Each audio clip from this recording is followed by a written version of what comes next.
పొందింది, ఆ స్వస్థత పొందినటువంటి వారిలో ఒక భక్తి కలిగినటువంటి విశ్వాసి కాదు.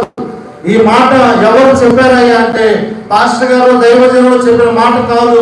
ఈ మాట ఎవరు అన్నారంటే సాక్షాత్ యేసు ప్రభు వారే చెబుతున్న మాట. మీకు ఏది ఇష్టమో అడుగుడి, అది నేను మీకు దయచేస్తానంట. ఎందుకంటే ఆయన అబద్ధమాడేవాడు కాదు, ఆయన మాట మార్చే దేవుడు కాదు.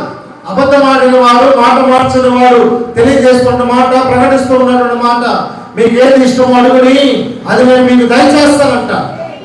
అంటే ఏ మాటనైతే ఆయన నెరవేరుస్తాడో, ఏ మాట ఇచ్చైతే నెరవేరుస్తాడో, అదే మాట నీతో నాతో మనందరితో మాట్లాడుతూ ఉన్నాడు.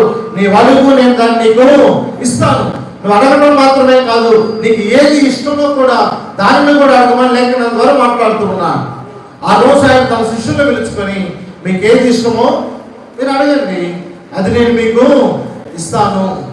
అంటే దేవుడు ఓపెన్గా చెబుతూ ఉన్నాడు. ఒక బహిరంగంగా ఒక బంపర్ ఆఫర్ లాంటిది ఇస్తూ ఉన్నాడు. మీకు ఇష్టమైన దాన్ని మీరు అడగండి. ఆమేన్. ఈరోజు ఇష్టమైనటువంటి చాలా ఉంటూ ఉంటాయి. ఈరోజు వాక్యం వింటున్నాడు దేవుడు బిడ్డగా. మన కుటుంబంలో మనం అడగాలనుకున్నవి చాలా ఉంటాయి.